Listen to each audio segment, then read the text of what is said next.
Bonjour mesdames, mesdemoiselles, messieurs. Un petit mot sur moi, je suis Laurent Godot, je suis le vice-président de l'association Cercle 7. Très heureux de vous accueillir tous aussi nombreux ce soir. Alors notre association, parce qu'il y a beaucoup de gens qui ne la connaissent pas, organise une conférence par mois, le samedi de préférence et en fin de journée. Si vous n'êtes pas inscrit dans notre liste pour recevoir nos nouvelles, venez me voir en fin de conférence ou un des membres pour vous enregistrer. Alors la prochaine conférence a lieu le 12 octobre avec Julien Colliat sur l'art de la répartie.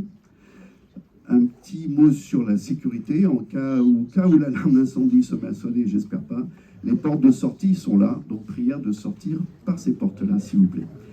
Alors, qui est notre invité? Aujourd'hui, nous recevons André Berkoff, né le 12 décembre 1940 à Beyrouth, d'un père russe, Édouard Berkoff, avec un V, et de mère espagnole, Elda Ferreira.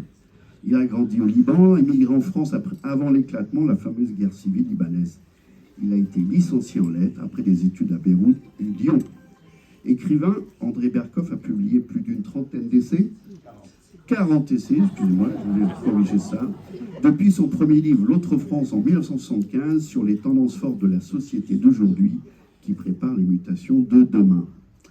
Spécialiste du commando masqué, il fut connu successivement sous les traits de Philippe de Comines, pour les 180 jours de Mitterrand, sous ceux de Philippe Murat, pour Rien ne va plus, et enfin sous ceux de Scaton, pour De la Reconquête, de la Renaissance, comment aider Mitterrand à sauver le capitalisme en France. Ce sont par d'autres ouvrages, tels que Vivre plus, manuel d'instruction civique pourtant ingouvernable, ça tombe bien, ou Les blessures d'Eros, qu'André Berkoff fait l'inventaire des nids de force qui marquent notre époque. Grand voyageur, André a publié un livre sur la mémoire des palaces, très bien, un tour du monde des hôtels mythiques, doit être super, qui décrit un parcours de 2 ans dans une 50aine de villes de la planète. Éditeur, André a été directeur littéraire aux éditions Belfond, puis éditeur chez Robert Laffont et Albin Michel. Enfin, journaliste, André Berkoff commence sa carrière au Liban comme rédacteur en chef culturel du journal L'Orient le Jour de 1960 à 1966. Puis il est co-rédacteur en chef de Jeune Afrique et grand reporter à la section Vie moderne de l'Express entre 68 et 74.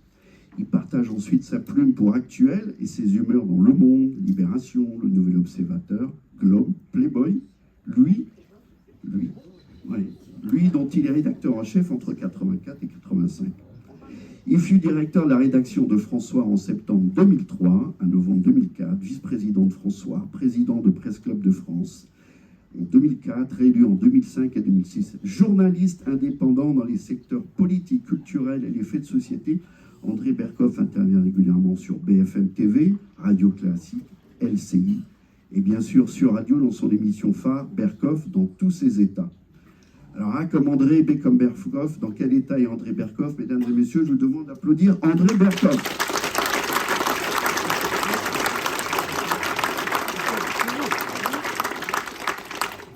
Merci,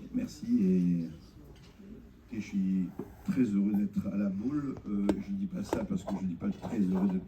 Je connais un peu la Baule grâce à des amis qui sont ici d'ailleurs. Et je voudrais dire que si nous allons parler, mais on parlait de la liberté d'expression, mais surtout dans la période débat, nous allons parler de tout. Je veux dire que nous sommes dans une période, comme vous le savez, pas simple. Et je rappellerai cette phrase formidable du philosophe Antonio Gramsci, nous sommes vraiment dedans. Quand le vieux n'est pas encore mort et que le neuf n'est pas encore né, c'est là qu'apparaissent les monstres. C'est là qu'on est dans un temps de crise difficile. On est vraiment dans ça. On est, vous savez, dans... C'est pas nouveau, mais on ne l'a jamais autant ressenti que maintenant. On est dans une période de bouleversement mondial tel qu'on ne l'a pas connu depuis la fin de la Seconde Guerre mondiale. Vraiment. C'est 80 ans depuis... on peut dire qu'on est en train vraiment de changer de monde. On en parlera si vous voulez. Mais c'est quelque chose qui dépasse de très loin la France, l'Europe, etc. Et il y a vraiment un changement des forces. Il y a une, comme on dit, cette tectonique des plaques qui est en train de se mouvoir de façon très forte. Mais en attendant, il faut parler de quelque chose qui est un invariant. Et qui est un invariant extrêmement important. Après le pain, c'est la liberté. Évidemment, on ne peut pas parler de liberté si on a faim. Mais une fois que, effectivement, les buissons de la nécessité sont là et qu'on a de quoi manger et de quoi habiter, de quoi se nourrir, qu'est-ce qui vient après? Et c'est la question qui nous taraude depuis des siècles, et la question qui est posée à chaque moment et à chaque instant. Qu'est-ce qui fait entre Antigone et Créon? Entre les gens qui disent ce qui est important, c'est le bien de la collectivité, et vous savez, le camp du bien, qu'il soit de gauche, de droite, du centre ou d'ailleurs, vous dit quoi en général? Eh bien, nous savons ce qui est le bien. Nous savons mieux que vous ce qui est beau pour vous. C'est très bien quand on a 4 ans. Très bien, et je comprends, et tout à fait. Mais quand on a 20 ans, 25 ans, même 18 ans ou plus, il ne serait pas mauvais que peut-être on se dit qu'on a un esprit critique et qu'on peut avoir question à tout. Pas réponse à tout, il faut se méfier des gens qui ont réponse à tout. En revanche, que vous ayez question à tout est une nécessité vitale. Donc c'est un long combat. Vous savez, la liberté d'expression et la liberté, c'est un sport de combat. Vous comprenez, ce n'est jamais gagné, ce n'est jamais acquis. On dit, oui, c'est très bien, la Constitution, la démocratie, nous ne sommes pas en Corée du Nord, nous ne sommes pas en Iran, nous ne sommes pas en Russie. Oui, et heureusement, et heureusement. Simplement, croire que c'est acquis et croire que tout pouvoir, par essence, n'a pas envie de dire, écoutez, vous êtes très gentil, mais arrêtez de nous embêter. Arrêtez, on va s'occuper de vous. On ne vous laissera pas mourir. Mais allez-y mollo, et puis franchement, commencez pas à nous énerver. Alors, qu'est-ce qui s'est passé entre le XXe siècle et le XXIe siècle? Rien n'est gagné. On a connu les guerres mondiales. On ne va pas faire les Cassandres, mais croire que la guerre mondiale s'est terminée, et hélas, une aimable utopie, tout peut arriver à n'importe quel moment. Ça fait partie du jeu, et ça depuis des millénaires. Et on voit très très bien les bruits de bottes en ce moment. Hein. On les entend très fort, les bruits de bottes, un peu partout. Que ce soit pour faire du chantage ou que ce soit en réalité, en tout cas, c'est là. En revanche, ce qui n'est pas là et ce qu'il faut voir, c'est que les techniques ont changé. C'est-à-dire qu'il y a effectivement des pays, et surtout au XXe siècle, mais même maintenant, où effectivement le fait de parler, le fait de dire quelque chose peut vous emmener en prison, peut vous amener à, hélas, à la torture, peut vous amener, vous savez très bien, la liberté d'expression, c'est aussi, par exemple, la liberté de mettre son voile ou pas. Et en Iran, une femme qui refuse de mettre le voile, il faut le savoir, aujourd'hui, on est en 2024, ça l'amène en prison à être tabassée ou violée ou autre. Il faut le savoir, on est dans le monde dans lequel on vit, est un monde évidemment où il y a la boue et les étoiles. C'est comme ça, et c'est comme ça depuis toujours. Pourquoi donc il faut se battre? Parce que la liberté d'expression est quelque chose qui va beaucoup plus loin que la liberté. C'est quelque chose qui dit, attendez, on me dit cela, et on va en parler, ça s'appelle les narratifs. On me dit que, par exemple, on va citer d'exemples, depuis 4 ans, on en a eu, hein, on a été gâtés. Le Covid, la guerre Russie-Ukraine, le réchauffement climatique, le Proche-Orient, etc. Et à chaque fois, qu'est-ce qui se passe? Il faut vous donner un narratif. Il faut que la plupart, que les masses, qu'on appelle, que le peuple, qu'on appelle, soit absolument convaincu par ce que le pouvoir lui dit et qu'il obéisse effectivement aux critères du pouvoir. Vous savez, c'est le dramaturge allemand Bertolt Brecht qui disait cette phrase dans une de ses pièces. Il disait, vous savez, il y avait un pays où le peuple n'était pas content du gouvernement, il maugréait, il disait mais ça ne va pas du tout. Et le gouvernement excédé décida de changer de peuple. De temps en temps, voilà, on essaie de dissoudre le peuple. C'est pas facile, mais ce sont des essais. Hein. Donc, qu'est-ce qui se passe? On a appris, et les techniques ont été développées, je ne vais pas vous les développer ici, ce qui s'appelle la persuasion clandestine, ce qui s'appelle le changement des mots. Il faut relire Orwell, il faut relire Édouard Bernays, le gendre de Freud, comment on fabrique l'opinion. Il faut lire, vous savez, il y a un livre extraordinaire, parce que je dis toujours à tous mes auditoires, à la télévision, à la radio, la chose importante, lisez. Prenez le temps, quand vous avez le temps, de lire des livres, parce que c'est là que ça se passe. C'est là où, en profondeur, on vous dit ce qui se passe. Donc, prenez le temps. Il y a un livre extraordinaire qui s'appelle « Le viol des foules par la propagande politique ». C'est un livre de Serge Tchakotine, paru en 1939, avant la Seconde Guerre mondiale, qui décrit techniquement les techniques des nazis, des soviétiques de l'époque et des fascistes. C'est-à-dire Mussolini, Hitler, Staline. comment se passe la propagande. C'est passionnant. Ensuite, il y a eu Solzhenitsyn et tous les autres, mais il faut savoir que ce sont des techniques. Ce n'est pas seulement quelque chose qui se passe comme ça, ce sont des techniques. Et évidemment, depuis, comme on n'est plus dans cette période, et j'espère qu'on ne le sera jamais aussi sanglante, eh bien, on a développé les choses. On a développé l'art de la persuasion clandestine. Et l'art absolument magnifique et formidablement de gouverner par le chaos ou gouverner par la peur. Et ça, rappelez-vous, il y a 4 ans. Qu'est-ce que c'est que le gouvernement par la peur? C'est très simple. Hein, rappelez-vous 2020, on n'est pas loin. Et rappelez-vous, par exemple, je vais vous citer juste quelques exemples. Nous avions un Premier ministre qui s'appelait Jean Castex. Vous vous rappelez de Jean Castex, que l'histoire se rappellera et que le monde entier nous a envié. Et qu'est-ce qu'il a dit, Jean Castex, un jour à la télévision? Il a dit, attention, et je cite Jean Castex parmi 1000 citations que vous pourrez faire. Attention au virus. Vous pourrez aller dans un bar déguster un café, mais assis. Parce que si vous êtes debout, attention, parce que le virus passe à 1,50 m. À 1,50 m, le virus, vous êtes mort. À moins d'1,50 m, vous n'êtes pas mort. Or, quand ça arrive à ça, au-delà de ce qu'on peut penser et je ne suis pas anti-vax ou pro-vax, c'est pas du tout le problème. Mais à partir du moment où on essaie de dire attention, si vous ne faites pas telle ou telle chose, eh bien ça n'ira pas du tout pour vous, ça n'ira pas pour vos enfants, pour vos petits-enfants. Rappelez-vous, cette vidéo on a tous vu, où la petite embrassait sa grand-mère, et on voyait après la grand-mère était intubée et était en train d'agoniser. Donc, ça s'appelle le management par la peur. On essaie de vous dire ça. Après, quand on commence à poser des questions, par exemple, on dit oui, mais attendez, est-ce que c'est pas plus compliqué que ça? Est-ce que ce n'est parce que les effets secondaires ou pas les effets secondaires? Non, ça n'existe pas. Et ça a vraiment divisé. Si vous parlez d'effets secondaires, vous êtes évidemment un complotiste, vous êtes un sulfureux, quand vous n'êtes pas à la droite d'Adolf Hitler, etc., etc., etc. Or, je reviens à la liberté. C'est quoi la liberté? Mais c'est le droit et le devoir de discuter.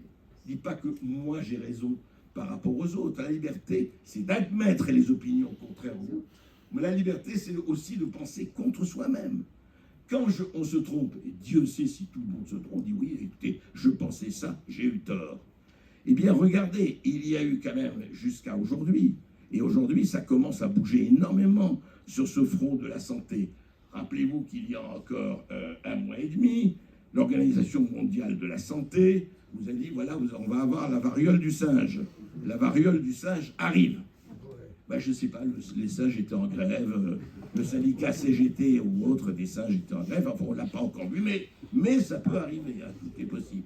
Ce que je veux dire par là, je ne dis pas qu'il n'y a pas de problème de virus et de problème, mais essayons de voir les gens. Et alors là, il s'est passé quelque chose de formidable, c'est que là, on a senti une différence et une ligne de division entre les médecins de plateau et les autres. Donc il y avait les médecins de plateau qui passaient à la télévision du matin au soir et du soir au matin, et les autres. Et les autres qui pourtant, je vais vous dire, moi, je suis ni médecin, ni épidémiologue, ni microbiologue, je n'y connais pas grand-chose, sinon rien, mais je regardais le curriculum vitae d'un certain nombre de gens qui avaient les publications les plus importantes dans le monde, qui avaient fait 25 ans de recherche, qui avaient fait 20 ans de travaux, et qu'on écartait. Alors ceux-là sont des charlatans. Et qui disait que ce sont des charlatans? Des sous-philosophes de sous-préfecture, qui n'avaient même pas l'ombre d'une connaissance et d'une compétence. Alors moi, j'ai dit, je vais les inviter. C'est tout, je vais les écouter. Peut-être tort, ils ont peut-être raison, j'en sais rien. Je vais les écouter. Eh bien, j'ai eu des pressions. Je me dis, mais comment? Non, c'est pas possible, on ne peut pas. Comment on ne peut pas? Je dis, écoutez, vous ne pouvez pas invisibiliser ces gens. Ce ne sont pas des amateurs, ils ont des choses à dire, ce qui nous concerne tous, puisque nous avons tous été impactés par cette histoire du Covid, et ô combien. Donc, qu'est-ce qui se passe? On revient toujours à ça. C'est que, à partir du moment où vous avez et rappelez-vous, je ne le citerai pas, un certain nombre de chaînes d'infos en continu, un certain nombre de radios, de télévisions, de médias, etc., il n'y avait qu'une seule parole. Les paroles, je dirais, dissidentes, les paroles qui sortaient des passages cloutés étaient totalement interdites. Donc, il y a quelque chose de, je dirais, de très malsain pour ce qu'on appelle la démocratie, quand même, parce que ça veut dire quelque chose. Pourquoi malsain? Parce qu'à partir du moment où vous avez une parole à laquelle personne n'est opposé, eh bien, c'est comme ça que fonctionnent les dictatures, évidemment. Vous savez, qui a... Je vais vous faire un paradoxe, peut-être vous étonner, mais ça revient à ça. Qui a fait que nous avons su, de façon irréductible, irrévocable, l'état profond de l'URSS, de l'Union soviétique? C'est M. Alexandre Solzhenitsyn, avec l'archipel du Goulag. Il a connu 10 ans le Goulag, dans les horreurs les plus totales, et il a écrit cette somme incroyable, qui est l'archipel du Goulag, et les autres livres qu'il a écrits. Et il nous donnait l'état profond de l'URSS. Et c'est comme ça que le monde entier, y compris en Russie, a su ce qui s'est passé. Et je vais vous donner, et qui nous donne aujourd'hui la mesure de l'état profond des États-Unis de l'Amérique? Eh bien, ce sont des milliardaires. Parce que c'est autre chose, eux n'ont pas connu le Goulag, mais ils ont les moyens de s'opposer. Monsieur Elon Musk, qui a racheté Twitter, quand il a racheté Twitter, qu'est-ce qu'on a su? Très vite. On a su que Twitter, avant lui, le FBI, il ne fallait pas parler de Biden, il ne fallait pas parler du Covid, et ils ont eu des instructions extrêmement strictes. L'Amérique, hein, pays de la démocratie dans son essence. Et c'est vrai que c'est un pays démocratique, c'est vrai que c'est un pays où la liberté d'expression, rappelons-le et n'oublions pas, et j'aimerais qu'on l'ait, c'est le premier amendement de la Constitution. Le premier amendement de la Constitution américaine, c'est la liberté d'expression. Eh bien, malgré ça, eh bien, ils ont eu des informations, des instructions strictes, de dire, vous ne parlez pas du Covid, vous ne parlez pas des alliances avec M. Biden père et M. Biden fils, et on en parlera si vous voulez, avec l'Ukraine, avec Burisma, avec l'ordinateur de Hunter Biden, du fils Biden, qui contenait des choses absolument, mais plus que glauques. Et on pourra en parler si vous voulez dans le détail, parce qu'on a été parmi les seuls il y a 4 ans à en parler, je vous rappelle, dans le silence assourdissant des médias. Alors que si vous voyez le contenu de l'ordinateur du vice-président américain, à l'époque Biden était vice-président donc de Obama, c'est hallucinant. Mais c'est hallucinant, c'est-à-dire quand on voit ça. Bon, ça veut dire, et qu'est-ce qui s'est passé il y a 3 semaines? Monsieur Mark Zuckerberg, le PDG de Meta, hein, de Facebook, de Instagram, de Apple, parce qu'on parlera des GAFAM et de leur puissance, eh bien ils ont dit oui, j'ai honte, je me repens. Et j'ai accepté effectivement des directives du FBI et de la CIA qui me demandaient de ne pas parler de tel ou tel problème. Il l'a écrit, ça a fait d'ailleurs l'effet d'une bombe, il l'a dit publiquement il y a 3 semaines, 1 mois. Ça veut dire que dans le pays de la liberté, dans le pays qui est le parangon de ce qu'est la liberté, voilà. C'est-à-dire qu'à un moment donné, c'est normal, c'est les mécaniques du pouvoir. Le pouvoir, qu'est-ce qu'il veut? C'est surtout éviter les sujets qui fâchent dans sa perspective. Et regardez ce qui s'est passé sur Russie-Ukraine, c'est formidable. Nous avons eu les médecins de plateau et nous avons eu les généraux de plateau. Alors les généraux de plateau, formidable. Tous ceux qui n'avaient pas vu la guerre depuis 30 ans et qui étaient là, sur leur fauteuil, qui disaient voilà, ça se passe comme ça. Évidemment, il y a encore une fois, il n'y a pas de préférence. Poutine, il a la syphilis, le cancer, il est malade, il va mourir d'ici 6 mois, etc. Vous avez quand même entendu ça depuis le mars 2022 de façon extrêmement précise. Et c'est ça que je veux dire, c'est la mécanique qui se met en branle. Quelle est la mécanique qui se met en branle pour la liberté? C'est cela, et ça va très loin. Parce que ça ne va pas seulement sur les médias, ça va chez vous, ça va chez vos amis. Sur ces problèmes, rappelez-vous, moi, combien de gens, je me balade beaucoup en France, qui disaient, oui, ben, moi je peux parler, mais il y a des gens qui je parle pas. Non, mais mes amis, je parle pas, parce qu'ils me considèrent comme un facho si je dis telle ou telle chose. Donc, attendez, vous pouvez parler, c'est vos amis, vous êtes en famille, vous êtes au bistrot, vous êtes dans des réunions derrière, oui, non, parce qu'on va se fâcher, c'est pas la peine, on parle pas. Et le problème, il commence là. C'est quand on dit je ne parle pas parce que je ne veux pas me fâcher. Eh ben, c'est grave. C'est grave. C'est-à-dire qu'on ne veut pas se fâcher si on peut parler. Et quand on commence à dire oui, mais je ne veux pas faire le jeu d'eux, vous savez? Ah oui, mais je veux faire le jeu d'eux. Je ne veux pas passer pour. passer pour ou faire le jeu de. Eh ben non. Eh ben non. Dans n'importe quelle circonstance, que ce soit d'un côté qu'à d'un autre, c'est tout le problème. Et le problème vise effectivement de vous dire, ouais. Et d'autres, je vais vous donner d'autres, le woke, la cancel culture. Alors ça, c'est formidable, la cancel culture. Quand vous arrivez, et alors on me dit, oui, mais c'est minoritaire, faut pas en parler. C'est minoritaire, faut pas en parler. Quand vous avez, dans le Congrès américain, c'est une histoire, le Congrès américain, ça finit toujours ça commence, par une prière à chaque nouvelle séance du Congrès, et vous avez un congressman, qui soit sénateur ou représentant, qui dit la prière pour une durée. Eh bien, la dernière, ça s'est passé, donc, la dernière ouverture du Congrès américain, il fait sa prière, et dit Amen, et il ajoute A woman. Et oui, parce que Amen, c'est pas Amen. Il dit Amen, il faut que je dise Woman, sinon je passerai pour. Je reviens à ça. Et je ne vais pas vous donner ce qui s'est passé à J.K. Rowling, l'auteur de Harry Potter. Si elle dit un homme est un homme et une femme est une femme, elle s'est fait éjecter du 20e anniversaire de sa création Harry Potter. Ça veut dire, qu'est-ce que ça veut dire ça? Et puis je ne vous parle pas des déboulonnages de statues, je ne vous parle pas de, par exemple, quand Agatha Christie qui écrit 10 petits nègres, non, ça ne s'appelle plus 10 petits nègres, etc., etc., etc. Ça veut dire quoi? Ça veut dire ce que Orwell, ce dont Orwell parlait il y a déjà 50 ans et plus de 50 ans, en disant, c'est ce que j'appelle, pas la prostitution, mais c'est la complète inversion du langage. Parce que tout commence par là. Tout commence par le mot, il faut bien comprendre. Comme je ne peux pas changer la chose, je change le mot. Et je change le mot et je dis aux gens, attention, il faut changer le mot. Donc là aussi, regardez tous les domaines dans lesquels il y a eu. Le climat. Alors moi je veux bien, j'ai écouté le GIEC, j'ai reçu des gens du GIEC, j'ai reçu tout. Et quand quelqu'un osait dire que, vous savez, les conclusions sont plus compliquées que ça en ce qui concerne le réchauffement climatique, en ce qui concerne les éoliennes, magnifiques, ça allait sauver le monde. Et puis on a oublié que c'est des intermittents du spectacle. Qu'est-ce que vous faites quand il n'y a pas de vent? Ah on va prendre le gaz et tout le reste. Bon. Donc, si vous voulez, il y a derrière ça, évidemment, de formidables enjeux économiques, que nous pourrons, si vous voulez, dont nous pourrons parler, évidemment.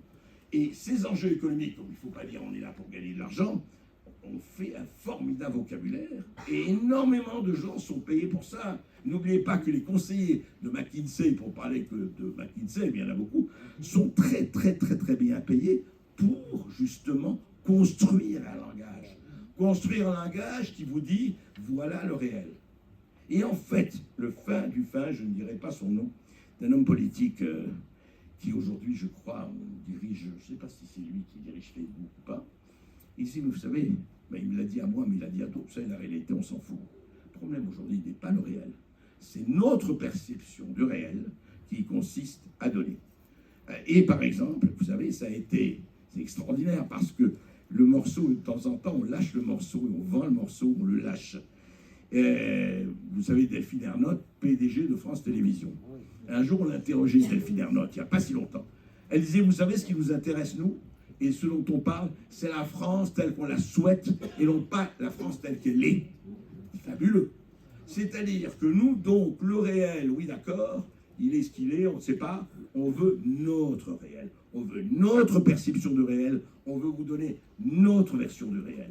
Et quand, par exemple, la directrice de France Inter, et je parle de cela, mais je pourrais parler de beaucoup d'autres, hein, c'est pas spécialement là, elle dit, écoutez, nous, on est ouverts, il n'y a pas de liste noire, il n'y a pas de problème, sauf si on nie le réchauffement climatique. Si quelqu'un nie le réchauffement climatique, il n'a pas le droit de citer chez nous.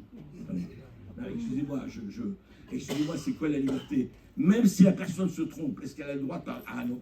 Non, vous n'avez pas le droit de parler. Vous êtes dans tel camp.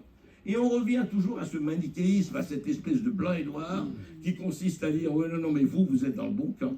Donc vous avez le droit de parler, même un peu de discuter. Et vous, attention, non. Et donc ça s'appelle quoi? L'invisibilisation. Et attendez, ça va beaucoup plus loin. Regardez ce qui se passe dans l'université. Quand on empêche telle ou telle personne, la femme de Jospin, Sophie Agazinski, de faire un discours sur le féminisme, elle a été interdite à l'université de Bordeaux, etc., etc. Je pourrais vous citer vraiment. Et c'est quoi? C'est même pas du passé, faisons table rase, comme on dit à l'international.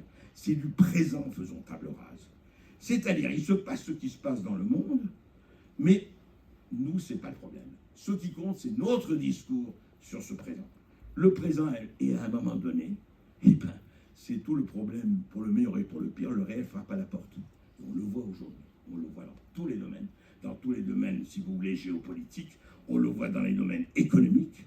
Regardez, rappelez-vous, merveilleux, le monde entier nous a envié Bruno Le Maire, ce ministre de l'économie, dont nous regrettons tous le départ, il faut bien dire. Un génie absolu, quoi, comme on en a une fois tous les 100 ans. Et il a dit, je vais mettre à genoux l'économie russe. On a vu le résultat. Et il a dit, là, il y a encore 3 semaines, j'ai sauvé l'économie française. Et on a vu aussi le résultat. Ce qui est extraordinaire, c'est que ces gens-là, ils sont sincères. Ils sont, en tout cas, dans leur discours, et ne voient même pas, c'est ça qui est extraordinaire, ce ne sont pas des imbéciles, ce ne sont pas des analphabètes complets, il y en a, mais enfin pas ceux-là. Et eh bien, pas de problème. Il peut dire, il peut prononcer, il peut opérer, il peut structurer cela à la radio, à la télévision ou ailleurs, sans, oui, ça gueule un peu, mais pas grand-chose. Donc, si vous voulez, quand je dis que la liberté est un sport de combat permanent, c'est qu'il ne faut jamais baisser la garde. Et c'est pas facile. Il ne faut pas baisser la garde parce qu'en permanence, vous avez, encore une fois, et sous toutes les latitudes, vous avez des gens qui sont là pour dire, écoutez, ce qui est important.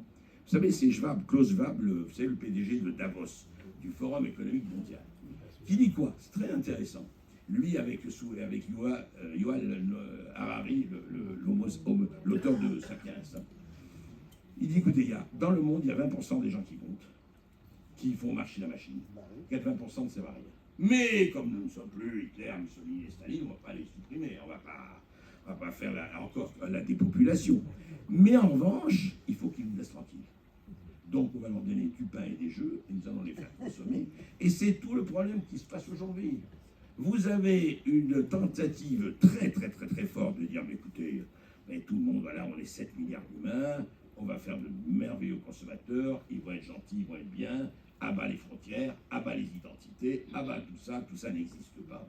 Et puis d'autres qui disent, justement, parce que les identités, elles sont là dans divers pays au monde, ils disent, attendez, c'est plus compliqué que ça. Et c'est plus compliqué que ça, on a envie de nous battre, nous, pour telle ou telle manière. Sur fond, nous n'oublions jamais d'économie, parce que l'économie, la géopolitique et la géoéconomie, elle est là, plus forte que jamais. Et vous voyez, pour parler un peu, quand je vous dis le bouleversement, quand il y a 1 an, c'est pas long, 1 an et demi, la Chine, l'Arabie Saoudite, pardon, a vendu en yuan, c'est bien à vendre en yuan du pétrole à la Chine, et bien ça, on a compris, c'était la partie émergée de l'iceberg, enfin, on a compris que quelque chose changeait. L'Arabie Saoudite, dire qu'elle sépare du dollar, c'était impensable. Alors, le dollar n'est pas mort. Le dollar est encore là, l'Amérique est encore là, mais nous, l'Europe, où on est, qu'est-ce qu'on a eu? On a été les dindons de la farce dans toute cette histoire. Et on a été les dindons de la farce grâce à des gens qui n'ont même pas pris le temps de se dire que l'Europe pouvait être un médiateur entre l'Amérique et la Russie, pouvait être un médiateur entre l'Amérique et la Chine, en tout cas jouer un rôle qui ne soit pas un rôle de suiveur. Donc vous voyez, dans tous les domaines, quand des politiques se mettent en place, on vous donne tout de suite et avant tout le discours, le narratif. Il faut bien comprendre, la guerre de l'information, elle est permanente. La guerre du narratif, elle est permanente. Et c'est là où il faut vraiment scruter, regarder, etc. Et c'est là où il faut, je dirais, s'armer. Il y a un réarmement intellectuel, un réarmement moral, mental, appelez-le comme vous voulez, qui est hélas très important. Vous allez me dire, est-ce que oui, mais on n'a pas le temps, on a notre travail, on a effectivement, moi c'est mon boulot, donc c'est facile pour moi de le dire. Mais je vais lui dire, c'est extrêmement important d'être vigilant là-dessus. Et on peut, il y a les armes, encore une fois les livres, un certain nombre de gens qu'il faut regarder, un certain nombre de sites, un certain nombre de... Il ne faut pas hésiter, parce que sinon, encore une fois, on ne veut pas devenir le fameux peuple de moutons dont parlait Orwell. Vous savez, il disait tous les hommes sont égaux, mais il y en a qui sont plus égaux que d'autres. Et ceux qui sont plus égaux que d'autres, c'est effectivement ceux qui ont le privilège d'essayer de réfléchir à cela. Donc la liberté d'expression, Et pas seulement la liberté d'expression, je dirais la liberté du cours, la liberté critique. L'esprit critique. Mais c'est fondamental. C'est comme ça que ça se passe, et je ne vais pas vous rappeler, je ne vais pas vous rappeler Galilée, je ne vais pas vous rappeler Giordano Bruno, je ne vais pas vous parler, par exemple, c'est très intéressant. Zola, il était anti-Dreyfusard. Je ne dis pas qu'il était, au début, il aimait Dreyfus. Et il s'est mis à faire l'enquête, Zola. Il s'est mis à faire son boulot de journaliste et d'écrivain. Il a regardé, il a dit, mais attendez, c'est plus compliqué que ça. C'est exactement la même chose. Il faut bien comprendre que les ressorts sont les mêmes. Oui, Zola est un salaud, traître, etc. Il faut qu'il soit, voilà. Et bien, l'autre, avec quelques-uns, s'est mis à regarder, s'est mis à enquêter, s'est mis à voir, et puis il publie J'accuse dans l'Aurore de Clémenceau. Parce que, pourquoi? Parce qu'il dit, mais attendez, le roi est nu, je veux regarder. Qu'est-ce qui s'est passé aujourd'hui, que ce soit le Covid, la guerre Russie-Ukraine, le réchauffement climatique, que ce soit le woke, que ce soit tous les manifestations. Vous dites simplement, attendez, j'essaierai d'aller un peu plus loin que ce que vous me dites. Et sauf que, effectivement, et là nous revenons au conflit d'intérêts, vous avez énormément de gens qui ne veulent pas sur tout ça. Ils ne veulent pas. Ils veulent surtout que vous restiez dans une espèce de ouate magnifique et que là, vous vous sentiez à l'aise parce que c'est bien. C'est vrai, on est mieux quoi, quand on est tout seul dans son coin, qu'on commence à nous... Ah non, vous savez, le truc le plus terrible, c'est de sortir de sa zone de confort. C'est pas évident de sortir de sa zone de confort. C'est vrai, sans être des héros, sans jouer heureux, c'est pas... On se dit, oui, mais les gens, qu'est-ce qu'ils vont dire de nous? Et puis regardez, dans les familles, vous savez, quand vous ferez cette caricature, ce dessin, on disait, ils en ont parlé, justement, de l'affaire Dreyfus. Ils n'en parlaient pas, on mangeait tranquillement, ils en ont parlé, ils se bagarrent comme des fous. Ça veut dire simplement que dans tous ces domaines-là, et on pourra, si vous voulez, entrer dans les détails, ce que je veux dire, et ce que je répète, et ce que j'essaie de faire, et dans les gens que j'invite et tout ça, c'est de donner effectivement des paroles, pas seulement pluralistes, mais la pluralité, c'est la liberté. Et ce qui est extraordinaire, c'est que c'est au nom, parce que c'est qu'on m'a dit, moi, oui, mais enfin, vous recevez par exemple Raoult au Pérol, mais vous ne les contredisez pas. Je dis, attendez, vous n'avez rien compris.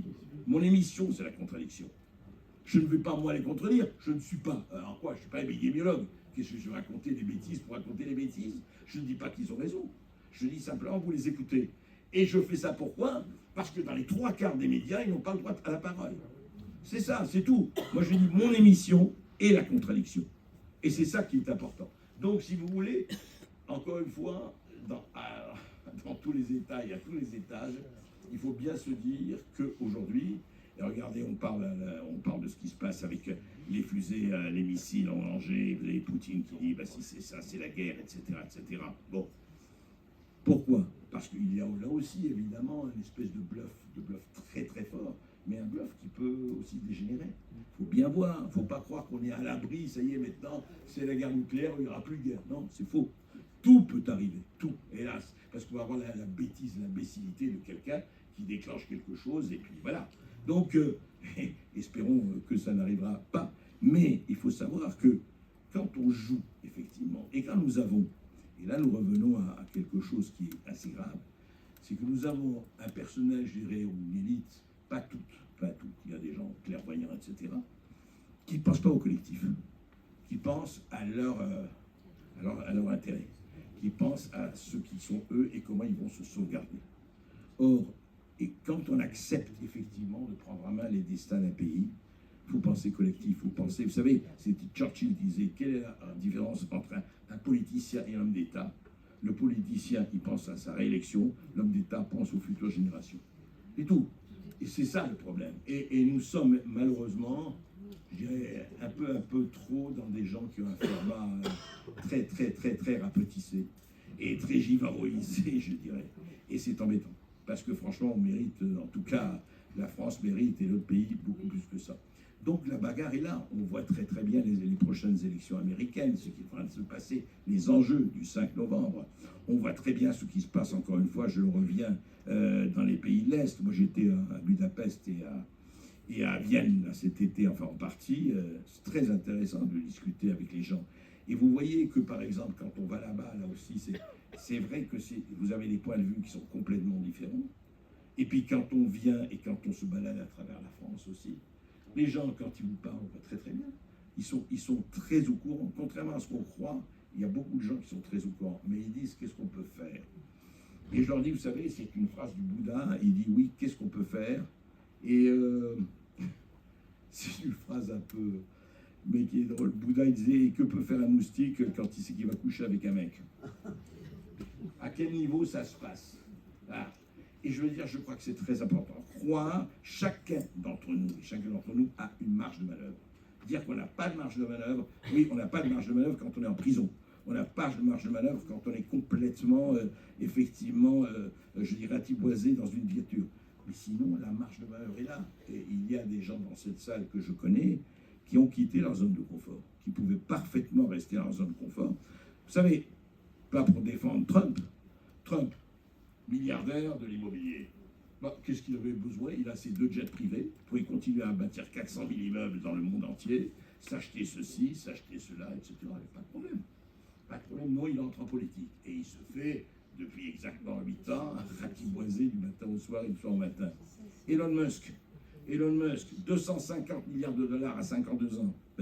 Qu'il a fait, lui, c'est une petite famille d'Afrique du Sud. J'ai lu sa merveilleuse biographie par Walter Isaacson dans Time. Le type s'est fait avec SpaceX, avec Tesla, mais SpaceX, c'est la NASA est obligée de passer par SpaceX aujourd'hui pour envoyer les satellites, etc. Et ça va beaucoup plus loin. Bien. Et bien, il décide d'acheter Twitter à 44 milliards. C'est pas ça, c'est pas pour l'argent, hein. Enfin, c'est pas pour le retour sur investissement qu'il le fait. Il le fait parce qu'il se dit il y a quand même une question de liberté d'expression qu'il faut garder. Et grâce à lui, on peut l'aimer ou ne pas l'aimer, grâce à lui, effectivement, aujourd'hui, et il y a le meilleur et le pire. On m'a dit oui, mais les réseaux sociaux, il y a le meilleur et le pire. Bien sûr qu'il y a le meilleur et le pire. Et alors, dans la presse, il n'y avait pas le meilleur et le pire. Il n'y a pas le meilleur et le pire.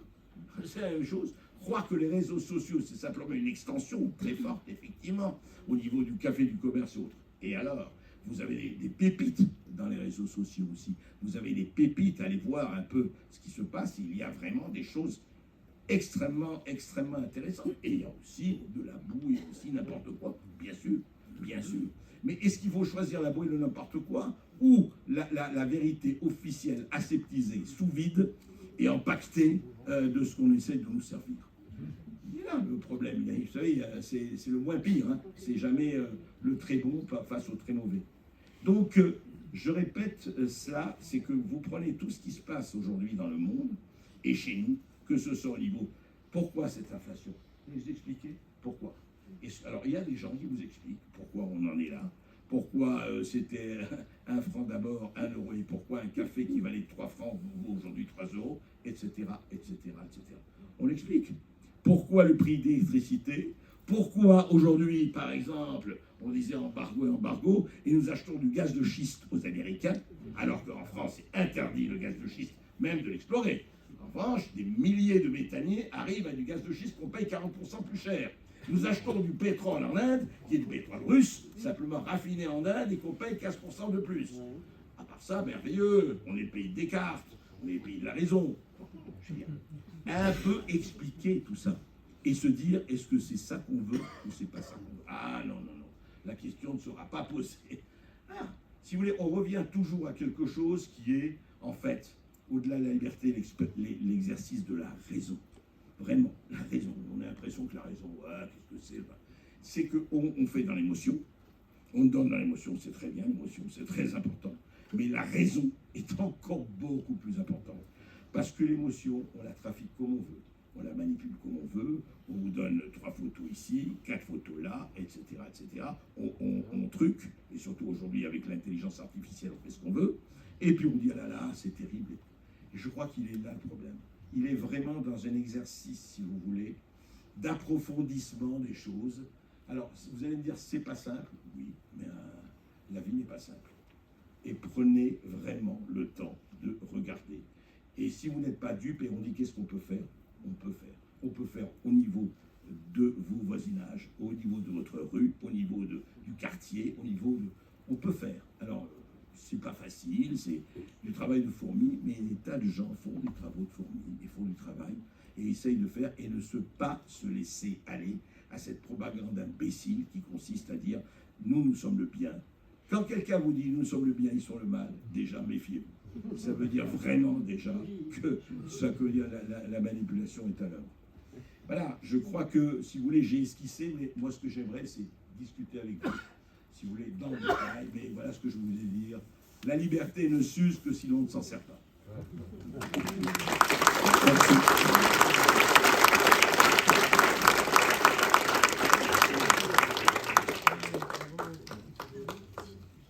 Alors le principe, c'est un micro circule parmi vous, voilà. Il y en a qui connaissent le principe et vous posez les questions et André se fera un plaisir d'y répondre. J'ai écouté avec beaucoup d'intérêt tout ce que vous avez dit, mais en fait, j'ai le sentiment que vous discourez et pour que rien ne change. Parce que qu'est-ce qui peut faire changer les choses? Quand vous parlez d'Elon Musk, Oui. lui, c'est le transhumanisme, c'est-à-dire l'intelligence artificielle qui va augmenter la capacité de l'homme et qui, à terme, fera qu'on implantera dans le cerveau des enfants des implants construits et élaborés par Elon Musk et qui continuera à... Aujourd'hui, l'effet sablier qu'on a connu depuis déjà quelques décennies, ça a commencé avec l'alimentaire et aujourd'hui ça devient au niveau des sociétés. C'est-à-dire que vous avez... Micro, là.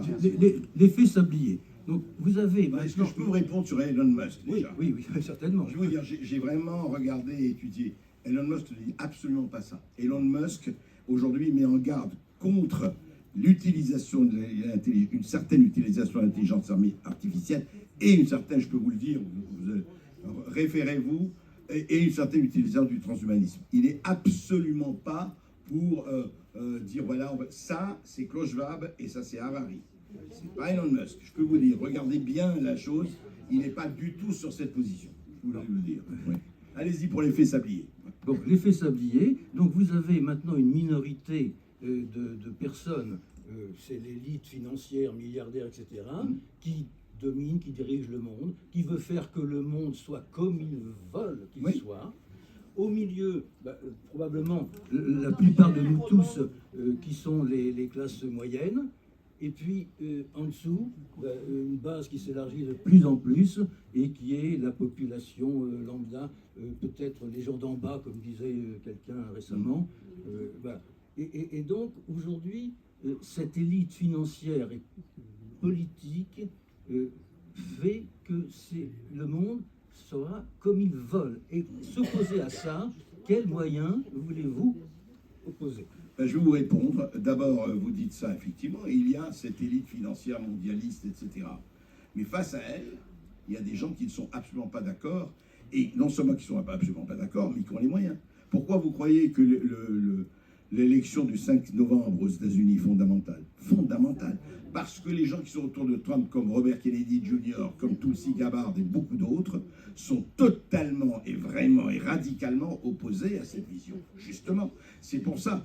Les gens, on aime ou on n'aime pas, après on pourrait en parler, les gens des BRICS, vous savez, ces nouvelles, Chine, Inde, etc., eh bien, ne sont absolument pas d'accord avec cette vision du monde. Pourquoi? Parce que cette vision du monde, et c'est très intéressant, regardez la cohérence, est à la fois mondialiste, et elle est LGBT, elle est woke, elle est etc. Ça marche ensemble. Et ça, beaucoup de gens ne veulent pas.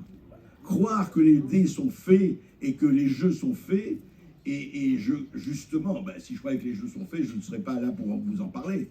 Moi, je crois que l'histoire a toujours, vous savez, a toujours évolué entre des gens qui disaient, voilà, maintenant c'est ça.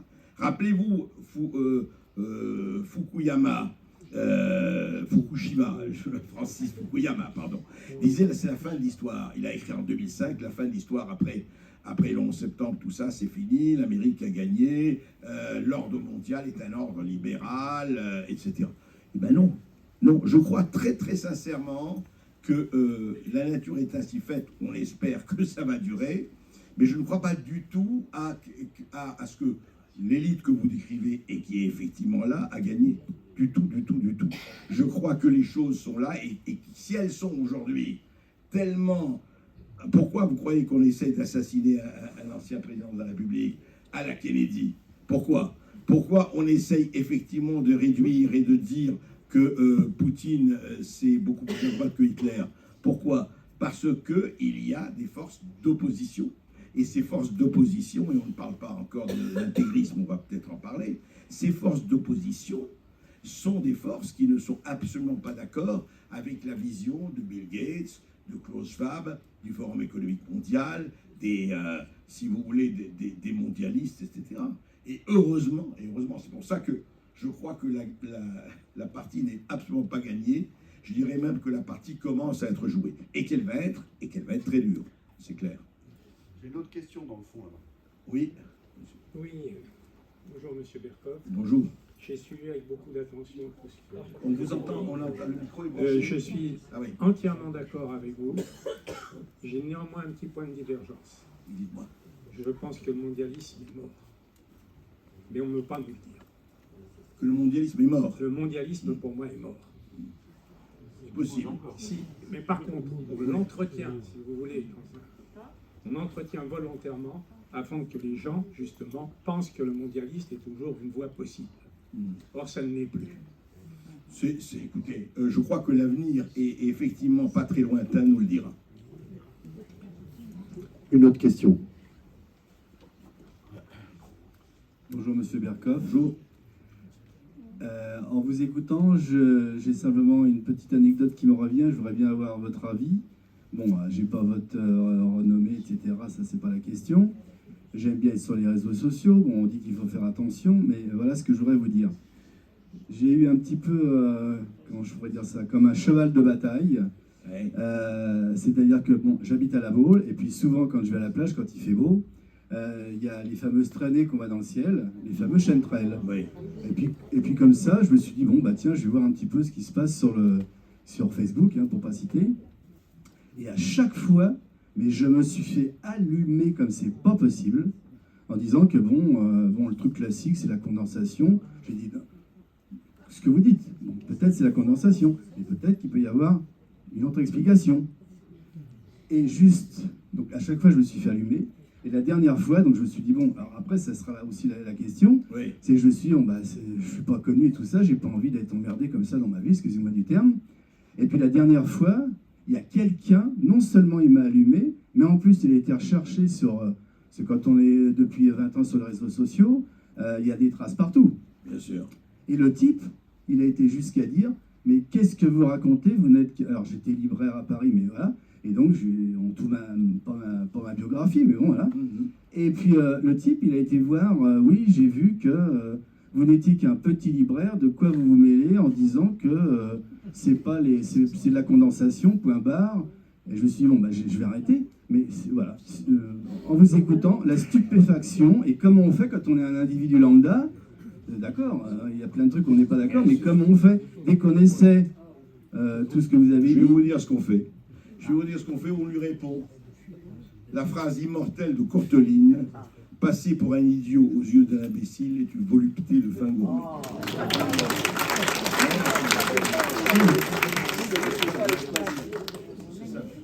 Bonjour mon cher André. Bonjour Pierre. Alors, je te propose un petit délire. Je sais que tu aimes bien les délires. On va supposer on sait qu'en ce moment, on est en train de constituer un gouvernement, et on va supposer que la semaine prochaine, celui qui a été nommé Premier ministre appelle André Berkoff et lui dit « Mon cher André, j'écoute vos émissions, je les trouve super et je veux que la France redevienne le pays de la liberté d'expression. Je vous nomme ministre des libertés publiques. » Il m'intéresserait de savoir ce que le ministre, qui accepterait bien sûr, le ministre André Berkoff, quelle première mesure prendrait-il pour que la France redevienne ce que nous avons connu dans notre jeunesse, ce pays où on pouvait tout dire? Que ferait André Berkoff de l'Arcom? Que ferait-il des associations dites antiracistes? Que ferait-il des officines qui passent leur temps à faire des signalements? Que ferait-il des médias où il y a quand même quelque chose qui penche d'un côté et où les CNews sont très minimes? Que ferait-il pour que la France redevienne ce merveilleux pays de la liberté? Alors je tiens simplement d'abord à préciser que les chances que Michel Barnier m'appelle comme ministre des libertés publiques, c'est les chances de voir des poissons volants. Ça existe, mais c'est pas la totalité de l'espèce. Enfin, c'est pas la majorité de l'espèce. Maintenant, pour répondre, effectivement, moi, je vais te dire, la première chose que je ferai, Pierre, et je vous dis tout le monde, c'est d'inscrire, mais je reprendrai mot pour mot, et vous voyez, là, du coup, je vais passer pour un suivant des Américains. Mais vous allez voir pourquoi.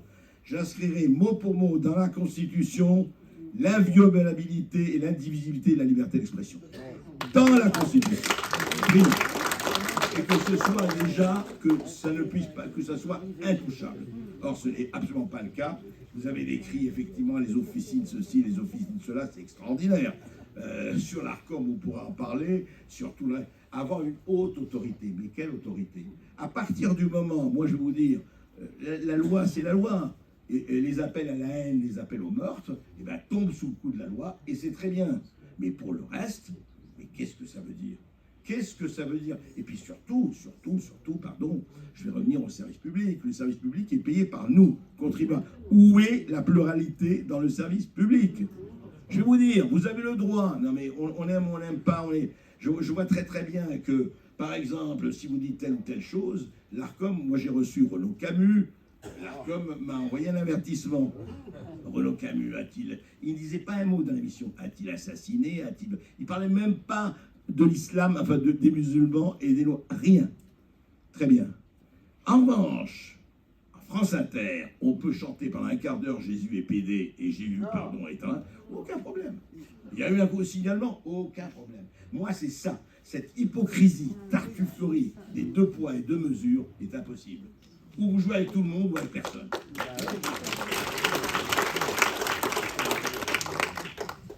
J'ai une question par ici. Monsieur Vercors, bonjour. Bonjour.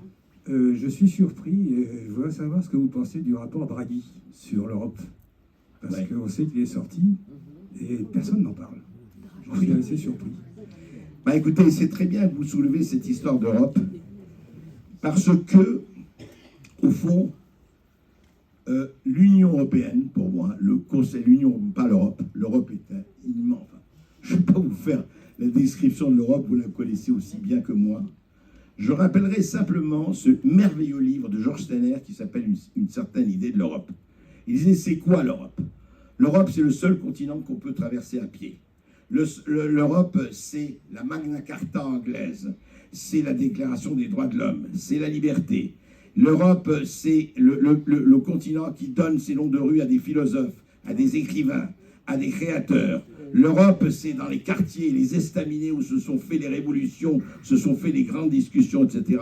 L'Europe, c'est tout cela. Et qu'est-ce qu'on a fait? Et on aboutit à quoi? 1500 ans dominante Europe pour aboutir à Ursula von der Leyen. Mais c'est quoi ça? Qu'est-ce que c'est que cet ovni? C'est quoi? Parce que je vais vous dire une chose. La chose qui m'a, moi, alors c'est intéressant, on peut dire, les bras m'en sont tombés. Il n'y a pas si longtemps, quelques mois, il y a eu un amendement, vous savez, au Parlement européen, le Parlement européen qui le représente, les 400 millions et quelques d'Européens. Et ils ont demandé la transparence absolue sur les contrats signés par la Commission européenne, donc avec Pfizer et les autres. Transparence, oui, voilà, oui. La transparence, c'est-à-dire qu'on soit de droite, de gauche, on s'en fout. Moi, je vais vous acheter une maison, vous achetez une voiture, vous achetez quoi que ce soit, vous avez les contrats et les clauses, etc. Alors, vous savez qu'à l'heure où je vous parle, on ne les connaît pas. L'intégralité des contrats est inconnue à l'heure où on parle. Bien. Qu'est-ce qui s'est passé? Donc, je me suis dit, formidable, le Parlement européen va voter pour la transparence des contrats. Les 2/3 des parlementaires européens qui le représentent ont voté contre la transparence. Alors, quand il s'agit d'avoir des moutons de ce genre, quand il s'agit des gallinacés de ce genre, je vais dire, qu'est-ce que c'est que cette Europe? On est représenté par qui? Cette Union européenne qui choisit. Ah oui, Madame von der Leyen, amenée avec M. Macron en Chine et ailleurs, dit voilà, moi je pense aussi. Elle n'est même pas élue. Eh bien, c'est elle qui tranche. C'est elle. Moi, vous savez, ce qu'il y a eu, quand on était en recherche d'un Premier ministre, recherche d'un Premier ministre désespérément, ça a duré 50 jours. Je dis, bah, attendez, problème, vous l'avez, le Premier ministre, c'est Ursula. Qu'est-ce qu'il cherche, Macron? Il n'a qu'à obéir, comme il obéit à Ursula, comme d'habitude, il prend les instructions. Eh bien, mettons Ursula von der Leyen, Premier ministre de la France. Elle va gouverner le pays. Non, mais c'est ça qui est terrible. Et quand vous parlez, pour répondre à votre question sur Draghi et l'Europe, Justement, je vais au Parlement européen la semaine prochaine, un gros débat là-dessus. Ce qui est extraordinaire, c'est terrible, c'est l'opacité.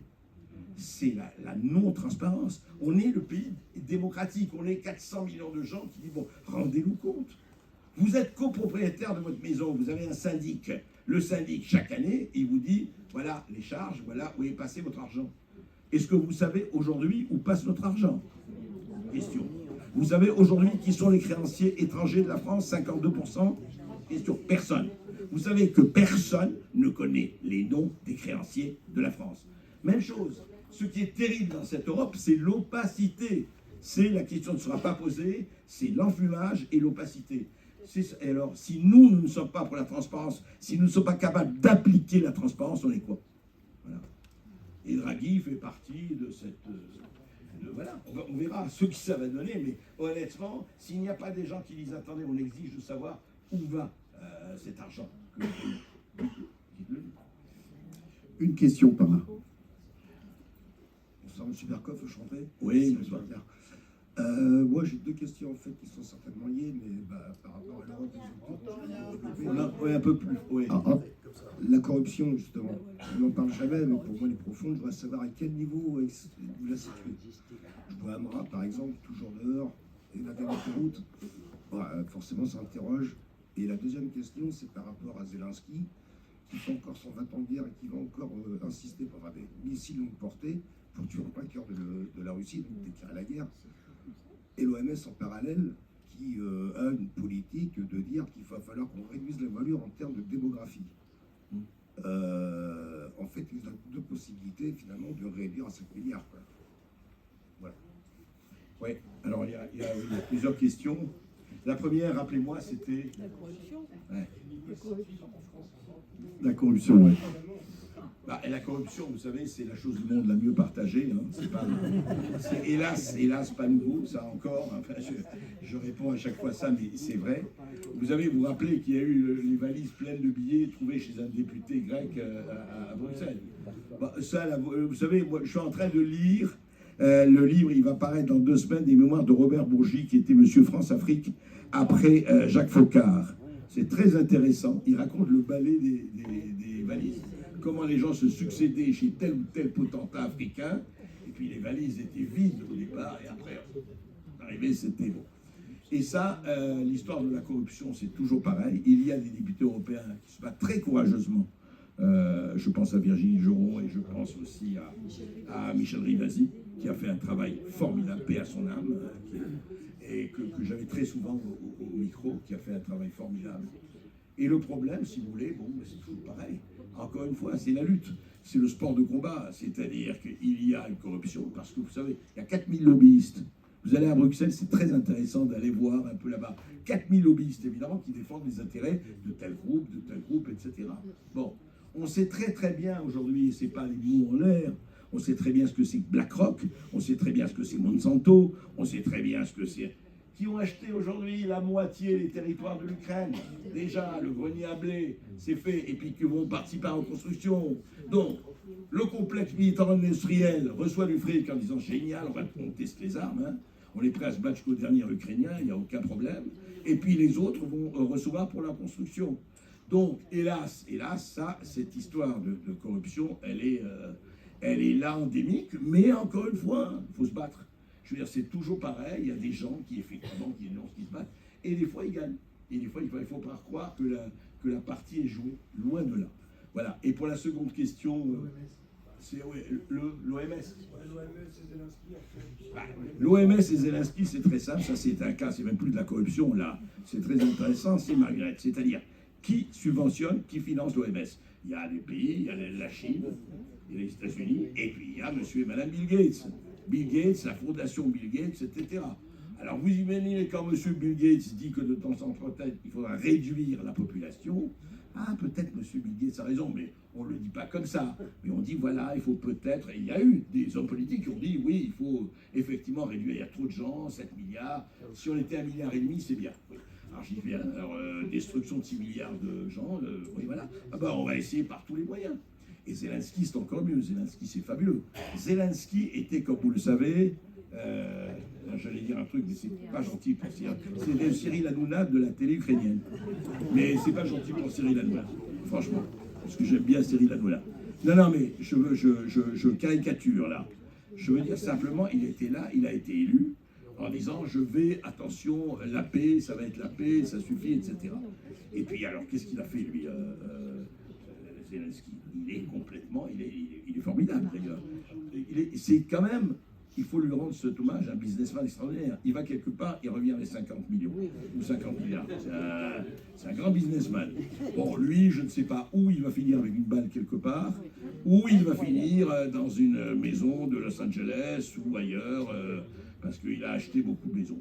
Mais ce qui est terrifiant quand même, c'est qu'il y aurait eu 500 000 morts et plus pour un rien. Vous savez très bien qu'après mars 2022, en avril 2022, il y a eu à Ankara un protocole qui était signé par Zelensky et que Poutine était prêt à signer. Et Boris Johnson, envoyé par Biden, il est venu dire non, vous faites rien, il n'est pas question, on va continuer, on va vous donner les armes, on va vous donner tout ce qu'il faut.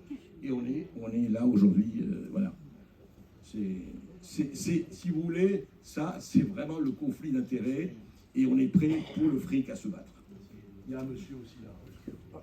Une dame. Une dame. Oui, ça va, tout le monde m'entend, c'est bon. Je voudrais juste rebondir sur l'histoire de la zone de confort. Effectivement, c'est très dur d'entrer en résistance, mais qu'il ne faut pas se décourager. Et quelquefois, il y a des failles, on sent chez des gens qui... Dès qu'il y a la moindre faille, en fait, il faut y aller. Et c'est vrai que le risque, c'est de s'en prendre plein la figure. Et ça nous arrive, ça nous arrivera encore, mais il ne faut rien lâcher, je crois. Et sinon, la question, c'était à l'heure où le trucage des élections est devenu un sport international. Comment vous voyez les prochaines élections américaines et qu'est-ce que vous pensez de nos dernières élections? Alors, 3 choses, moi je vais être très très précis là-dessus. Pour moi, une élection qui ne se passe pas le même jour, qui n'est pas sur papier, avec tout ce qui est numérique, interdit. Toutes les élections interdites, parce qu'on peut truquer comme on veut. Je peux vous dire, je me suis renseigné après les techniciens par rapport à ça, on peut truquer comme on veut, vraiment. Et puis le vote par correspondance, interdit. Car je vais dans les EHPAD, je ramène 400 000 trucs, je signe et je fais ce que je veux. Donc je vais vous dire, déjà, si vous avez une élection où il n'y a pas ça, vous pouvez dire que c'est les élections qui risquent d'être truquées et qui sont en partie truquées. Voilà. Je crois qu'il faut être extrêmement radical là-dessus. Merci, M. Berkoff. Est-ce que vous avez entendu parler des... Avez-vous entendu parler des labos de recherche guerre bactériologique en Ukraine de la part des États-Unis pour cibler les Slaves, pour tuer les Slaves spécifiquement? Alors, il y a beaucoup de choses sur l'Ukraine. Je ne peux pas vous dire que j'ai la preuve, etc., parce que je ne parle que de choses dont je suis absolument sûr et je veux pas. Il y a une vraie question là-dessus, mais il y a en tout cas sur l'Ukraine ce qu'on sait, c'est qu'il y a eu des laboratoires, vous savez, des ventes d'organes, de GPA. Et il y a énormément en Ukraine, et depuis très longtemps, malheureusement, le régime ukrainien, en partie, est quand même très gangrené par la corruption. Ça, on le sait, il y a eu des laboratoires, il y a eu des... Alors, les laboratoires d'armes biologiques, il y en a un peu partout, hélas, pas seulement en Ukraine. Et effectivement, ça fait partie des stratégies de telle ou telle puissance, et ça fait partie des menaces. Ça fait partie des menaces qui vous pendonnent si on ne fait pas attention. C'est clair. Je n'ai pas la preuve, et donc je ne vous dirai pas oui. Ce qu'on sait, c'est que ces laboratoires existent, c'est que des laboratoires de vente d'organes et de trafic d'organes existent. Ça, on le sait de façon très claire. Après, effectivement, ça fait partie des grands risques qui sont là et qui sont présents. Oui. Une question? Madame, là, en bas. Pardon. Là.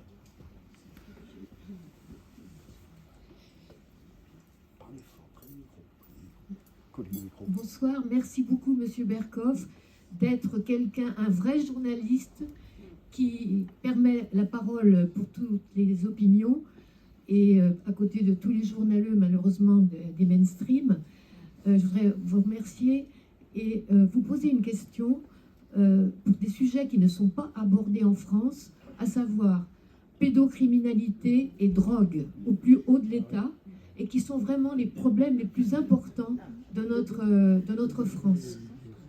Notre cancer, si vous voulez. Parce qu'après, toutes les conséquences, on les a dans la violence de la société, etc. Donc pourquoi ces deux problèmes fondamentaux ne sont jamais abordés? Merci madame, mais vous avez raison. Vous avez raison, vous savez, il y a un vrai problème. Moi je me rappelle quand est sorti Le bruit de la liberté de Sound of Freedom, l'excellent film qui est une fiction mais qui est basé sur des faits réels de Casiviel, et puis il y a le documentaire de Mel Gibson qui va sortir là en octobre. Vraiment regardez-le parce que c'est très très très fort. Bien sûr qu'il y a ça. Bien sûr que la pédocriminalité existe, bien sûr, mais le problème... Les survivantes. Pardon? Les survivantes, vous avez raison, de Pierre Barnérias, que j'ai aussi reçu, tout à fait, tout à fait. Mais ça fait partie de ces cancers dont vous parlez, et que ce qui est terrible, je vais vous dire, c'est que c'est très difficile parce que les gens qui peuvent parler sont menacés de mort. Moi, j'ai eu 2 émissions que je voulais faire avec 2 juges qui suivent ces affaires. J'ai vu des documents terrifiants, enfin bon. Et je leur ai dit, écoutez, venez parler. Ils m'ont dit oui, et je me rappelle, je ne nommerai pas les noms parce que c'est pas... La veille de l'émission, ils m'ont téléphoné, ils m'ont dit, Monsieur Berkoff, on ne peut pas venir. J'ai dit, mais pourquoi? Il dit, parce que ma famille a reçu des menaces de mort et je ne peux pas risquer. Et bon, voilà, je comprends très bien. Mais il y a, si vous voulez, là, c'est à un niveau tellement... comment dirais-je, tellement glauque et tellement minable, effroyable, mais ça ne veut pas dire qu'il n'y a pas des gens qui se battent. La preuve, Barnérias, la preuve, Gibson, la preuve, cette personne, cet Américain qui se bat pour sauver des enfants en Amérique du Sud, etc. Il y a des gens, encore une fois, c'est toujours pareil. Vous savez, c'est toujours pareil, il faut se battre. C'est-à-dire que moi, je suis très frappé dans n'importe quelle circonstance, dans n'importe quelle dimension qu'on aborde. Il y a, c'est une minorité, et alors, vive les minorités agissantes, il y a des gens qui disent non, on n'est pas d'accord. Et qui sortent, encore une fois, je reviens, je radote là-dessus, qui sortent de leur zone de confort pour aller se battre, et c'est très difficile. Mais vous avez raison, en tout cas, moi, dès qu'il y a un film, et je ne suis pas le seul, hein, dès qu'il y a un film ou un livre là-dessus, on en parle. Et je crois qu'il faut en tout cas en parler. Il ne faut surtout pas que ça reste dans... Parce que c'est immonde, quoi. Et je dirais que moi, je suis pour très grosses sanctions là-dessus. Et je trouve qu'on ne sanctionne pas assez, c'est le moins qu'on puisse dire, les pédocriminels. Une question ici. Oui, bonjour, Monsieur Berkoff. Bonjour, madame. Je rebondis un petit peu sur ce que vous venez de dire par rapport à la pédocriminalité. Ici, nous sommes tous dans le public et je voudrais poser la question au public. Est-ce que vous savez ce qu'est le projet EVARS? Je vous en félicite. Alors, nous sommes un petit groupe en France, ça commence à devenir un peu plus grand. Et nous sommes donc en train d'essayer de faire ouvrir les yeux aux parents qui, eux, ne se préoccupent pas tellement, ils ont tellement confiance en l'éducation nationale, mais faire des cours à des enfants de maternelle en leur apprenant le sexe, pourquoi pas, mais lorsque ça se complique un petit peu et qu'à 8 ans, on leur parle de tas de choses... Vous parlez de l'éducation sexuelle à l'école. Oui, tout à fait. Le projet EVARS, c'est-à-dire l'éducation à la vie affective, relationnelle et sexuelle. Voilà, donc il y a beaucoup d'associations du style Les parents en colère, etc., qui se mettent... ça serait très bien, effectivement, que beaucoup d'émissions comme la vôtre puissent en parler. Vous savez, on en parle. Oui. Je les invite et je les ai invités à plusieurs reprises. Oui, tout à fait. Bien, écoutez, je vous en remercie. Et moi, je pense... Louvre, par exemple. Oui, allez-y. Je pense effectivement qu'en banalisant les choses du sexe, on finit par habituer l'enfant à toutes certaines pratiques, certaines... Au-delà de ce qu'on pourrait penser qu'un enfant de 8 ans est susceptible de comprendre. Voilà, je pense que les enfants ont tous une pudeur et ce fait d'enseigner dans les écoles la sexualité, c'est un viol de l'esprit. Voilà, j'espère que... J'espère que tous les parents et grands-parents qui sont ici pourront en parler autour d'eux, parce que ça, effectivement, c'est notre lutte, on va dire de la base, hein. C'est notre lutte à nous contre, effectivement, des abus de la communauté européenne qui nous impose ces choses. Je suis d'accord, mais je veux vous rappeler quand même que la lutte contre la pédocriminalité excède de loin, c'est-à-dire que faut pas, il y a deux luttes là.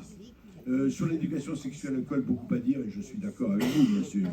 Mais ce n'est pas ça, la pédocriminalité existe avant l'éducation sexuelle et continuera et perdurera si on ne prend pas les moyens. Et les moyens doivent être très durs de l'attaquer. Il ne faut pas oublier ça, parce que ce sont les deux. Et moi, je suis juste un mot là-dessus. Je crois qu'effectivement, vous savez, à partir du moment... Mais c'est lié pour moi, c'est pas l'éducation, c'est l'éducation sexuelle. Mais si on dit à l'école ou au planning familial, oui, un homme peut tomber enceinte, déjà ça, c'est un problème. Déjà ça, c'est un problème. Donc il faut être très vigilant, comme d'habitude. Je voudrais parler de la liberté d'expression. On a souvent l'habitude de dire, et on l'a entendu aussi, on est en France, on a encore une liberté de parole, voyons, on n'est pas comme les autres, donc il faut en profiter. C'est vrai, mais à quel degré ? En France, actuellement, depuis quelques mois, des associations d'opposition, des journaux se font fermer leur compte bancaire, que ce soit l'équipe rédactionnelle ou que ce soit la société en nom propre. J'ai des exemples. J'ai un journal qui est vendu sur abonnement et dans les kiosques, c'est pas le mien. J'ai l'exemple d'un journal qui s'est fait fermer son compte bancaire par LCL il y a quelques mois. On dit au patron, c'est pour mauvaise réputation. Alors ça, c'est déjà un ferme. Ça a été dit oralement, verbalement, ils n'ont pas voulu le formaliser par écrit. Je demande au chef d'entreprise, mais tu étais à découvert, tu avais quoi comme problème? Il dit non, on avait 1,6 million sur le compte. 1,6 million parce qu'un journal a une dette abonnée, puisque les abonnés payent en avant, donc forcément la trésorerie d'un journal est toujours très forte. Je connais un autre journaliste qui, il y a quelques années, a commencé à faire des vidéos pour dénoncer la crise sanitaire. Il a une belle notoriété, il en est réduit à dormir dans sa voiture sur les aires d'autoroute et à quémander de l'argent en espèces chaque fois qu'il passe voir des gens.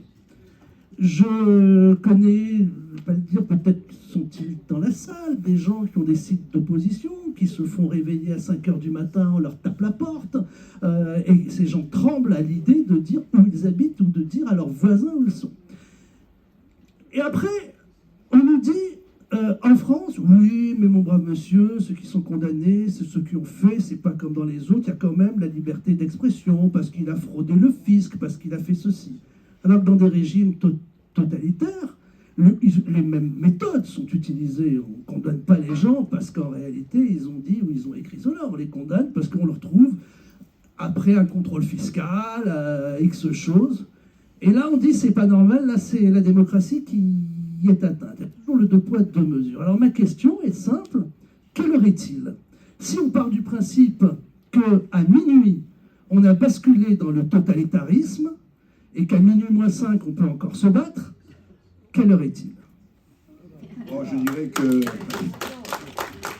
Oui, d'ailleurs, ceux que vous citez, on peut les citer, ils sont là. On peut citer l'exemple de Riposte laïque et Résistance républicaine, qui sont poursuivis, et effectivement, ça s'appelle du délit d'opinion, c'est intéressant. Hein. On se dirait, tiens, on est au XXIe siècle, c'est déjà fini, ça. Non, c'est pas fini du tout, ce n'est jamais fini.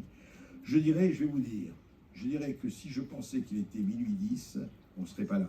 Il est minuit moins 5 ou moins 10, et encore une fois, tout dépend de la volonté des gens. Tout dépend d'ailleurs, la preuve c'est qu'eux se battent, et beaucoup d'autres se battent. Vous avez vu avec François, vous avez vu... Mais moi, je suis très très frappé d'une chose. Quand on enlève, et Dieu sait si c'est pas ma tasse de thé, mais quand on a supprimé Russia Today et Sputnik, hein, parce que c'est... D'accord, c'est l'étranger. Mais quand un monsieur tchèque, et très bien, qui s'appelle Daniel Kretinsky, achète Marianne et compagnie, il est tchèque. Bon, lui, il n'est pas étranger. Pourquoi deux poids, deux mesures? Al Jazeera, financé par le Qatar. Il y a Al Jazeera français et Al Jazeera. Pourquoi Al Jazeera? C'est-à-dire, ce qui est extraordinaire dans cette histoire, c'est qu'au lieu de se battre en disant, et encore une fois, je parle de chez nous, parce que je rappelle, et n'oublions pas que dans la moitié des pays, il n'y a pas cette pluralité. Mais nous, au lieu de la défendre, et que ce soit justement notre exemple de la défendre, on la combat. En tout cas, un certain nombre d'autorités la combattent. Et c'est pour ça que, si vous voulez, je crois que cette histoire de liberté d'expression, enfin j'espère, alors à moins que les implants ne marchent et qu'on donne des implants en disant attendez, maintenant vous allez penser comme tout le monde, hein, la fameuse phrase d'Orwell et du meilleur des mondes d'Aldous Huxley, eh bien écoutez, si on ne se bat pas, encore une fois je reviens toujours à ça, je crois que les gouvernements, encore une fois, veulent, et surtout aujourd'hui, quand on a parlé de la mondialisation, quel est le nœud du problème? Le nœud du problème, c'est que si vous voulez une vraie mondialisation, il faut unifier les opinions. Il faut conditionner les opinions, il faut que tout le monde soit d'accord sur un dénominateur commun, sinon ça ne marche pas. Donc, la toute-puissance de ce qu'on appelle le soft power, je ne parle même pas des armes, je parle de la persuasion, etc., consiste à faire rentrer dans la tronche et dans la cervelle des gens que la vérité, elle est là, le bon sens est là, le bonheur est là, les vertus sont là, et que le reste, attention, c'est pas bon et ça sent mauvais. Voilà. C'est tout l'enjeu aujourd'hui, et il a toujours existé, mais aujourd'hui il est tellement beaucoup plus fort avec les réseaux sociaux, etc. Mais encore une fois, je vous donne toujours les mêmes exemples, mais ils existent. Regardez, qui aurait pensé il y a encore 3 ans que Twitter allait changer comme ça? Qui aurait pensé, encore une fois, que les gens allaient recevoir présent? Qui aurait pensé, par exemple, que... regardez ce qui se passe, c'est très intéressant. Et je ne dis pas que c'est bien, mais je vous donne 2 exemples. Ce qui se passe en Argentine avec Javier Milei. Lui, vous avez vu cette image partout, ministre Truc, fuera, ministre machin, fuera. Il dit il y a trop de dépenses publiques. Et chez nous, qui parle de réduire le mammouth? Non, non, vous vous rappelez, il y avait un type, il y a 400 ans, qui voulait dégraisser le mammouth. Hein. Il s'appelait Claude Allègre. Disparu corps et biens. Alors non, le mammouth, on ne touche pas. Là, non, dépenses publiques, plus dépenses publiques, plus dépenses... Quoi qu'il en coûte, le merveilleux Mozart de la finance, quoi qu'il en coûte, allez, ajoutez-moi les 30, et qui paye. Et rappelez-vous, Hollande, c'est pas cher, c'est l'État qui paye. Et c'est qui l'État? C'est qui paye? Qui sont les gens qui sont aujourd'hui non plus, comme disait Michel Audiard, que l'impôt sur les os? C'est qui? Ben voilà, c'est vous. Voilà, c'est vous, c'est nous. Hein, faut le dire. Moi, je veux bien payer les impôts, mais je veux savoir où ça va. Encore une fois, c'est pas le problème de faire la grève de l'impôt, c'est de savoir où ça va. C'est pas compliqué, hein. On ne demande pas à la Lune. On dit, expliquez-nous. Comme copropriétaire de la Maison France, j'ai élu mon syndic, il est à l'Élysée, eh ben, 1 fois par an, faites-moi l'audit. Expliquez-moi où ça va, comment, telle ou telle chose. Voilà. Je veux dire, on revient toujours à ça, c'est une bataille, encore une fois, de tous les instants. En tout cas, une bataille permanente par rapport à ce que vous dites. Et je crois que la chose la plus importante, vraiment la plus importante, c'est de se dire que tout est lié. C'est lié économiquement, c'est lié du point de vue des... Moi, je suis regardez la réforme des retraites, regardez tout cela. Par exemple, quand j'entends, ça c'est formidable, on a la politique. Que dit Sandrine Rousseau? Miracle. Et ça, je suis content, la France avance. On avait Jean-Jacques Rousseau, aujourd'hui Sandrine Rousseau. Ça ne veut pas dire qu'il n'y a pas un progrès véritablement civilisationnel. Et quand elle dit, écoutez, la réforme de retraite, même je suis d'accord, mais si c'est présenté par le Rassemblement national, je ne vote pas. Mais quand on arrive à ce degré, attendez, mais moi je me fous si vous êtes trotskiste, etc., si vous allez dans le bon sens, eh ben je vote avec vous. Ah non, l'étiquette, bien sûr, l'étiquette. Moi, je suis quelqu'un de bien, je ne vais pas me frayer. Alors que vous avez vu le Rassemblement national, il fait tout, regardez, il ne mange plus avec les doigts, il dit regardez comment on est propre, regardez comment on est bien, regardez. Mais enfin, c'est formidable.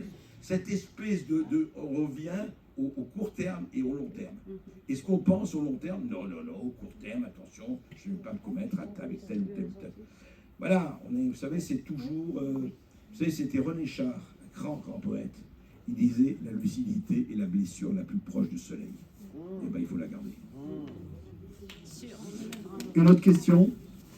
Oui, non, oui. Bonjour, monsieur. Bonjour.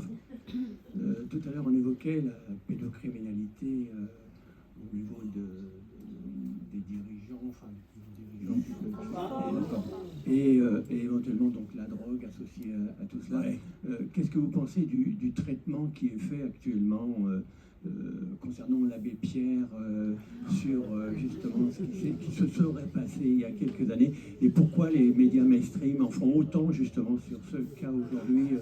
Voilà, qu'est-ce qu'on peut dire de cet événement-là, si je puis dire. D'abord, pour la drogue, simplement, sachez que la drogue, le chiffre d'affaires de la drogue en France, c'est 3 milliards d'euros par an. Donc on fait attention, hein, ça permet de pas trop soulever les cités, ça arrange l'économie parallèle, etc. Et pour l'abbé Pierre, c'est tellement plus facile de parler de l'abbé Pierre que de parler de la pédocriminalité. C'est tout, c'est moins de risque. Hein, il est mort il y a 50 ans. Et quand je vois, il dit, ah oui, il m'a effleuré les seins il y a 70 ans. Ouais, intéressant. Bravo. Non mais je veux dire, je trouve ça, je ne sais pas pour défendre ou pas défendre l'abbé Pierre, mais vous avez un cas flagrant, et c'est bien que vous le soulevez, chimiquement pur, de la veulerie d'un certain nombre de gens. Et je dis la veulerie et la lâcheté. On ne s'attaque pas à ce qui se passe aujourd'hui, on s'attaque à ce qui s'est passé à 70 ans, c'est tellement plus facile, c'est tellement plus commode, ça rapporte gros, parce que je peux rentrer en disant, ah, regardez, j'ai pris position. Magnifique. Oui, et puis ça. Bien sûr. Et d'ailleurs, je vous signale, très encouragé par un certain nombre d'autorités catholiques elles-mêmes. Quand les catholiques commencent à dire oui, on va débaptiser, quand, excusez-moi, le pape François a dit allons-y, allons-y, il y a quand même un problème là, qu'il faut vraiment régler aussi. D'autres questions? Trois petits exemples de gens qui sont atteints pour leur liberté de penser. Il y a Pavel Durov. Qu'est-ce que vous pensez de cette histoire? Il est emprisonné, il risque 20 ans de prison en France. Il est sorti. Hein. Ah, mais voilà, mais c'est inquiétant parce que beaucoup d'entre nous, on a des informations grâce à Telegram. Alors on peut se demander si on peut continuer à utiliser Telegram.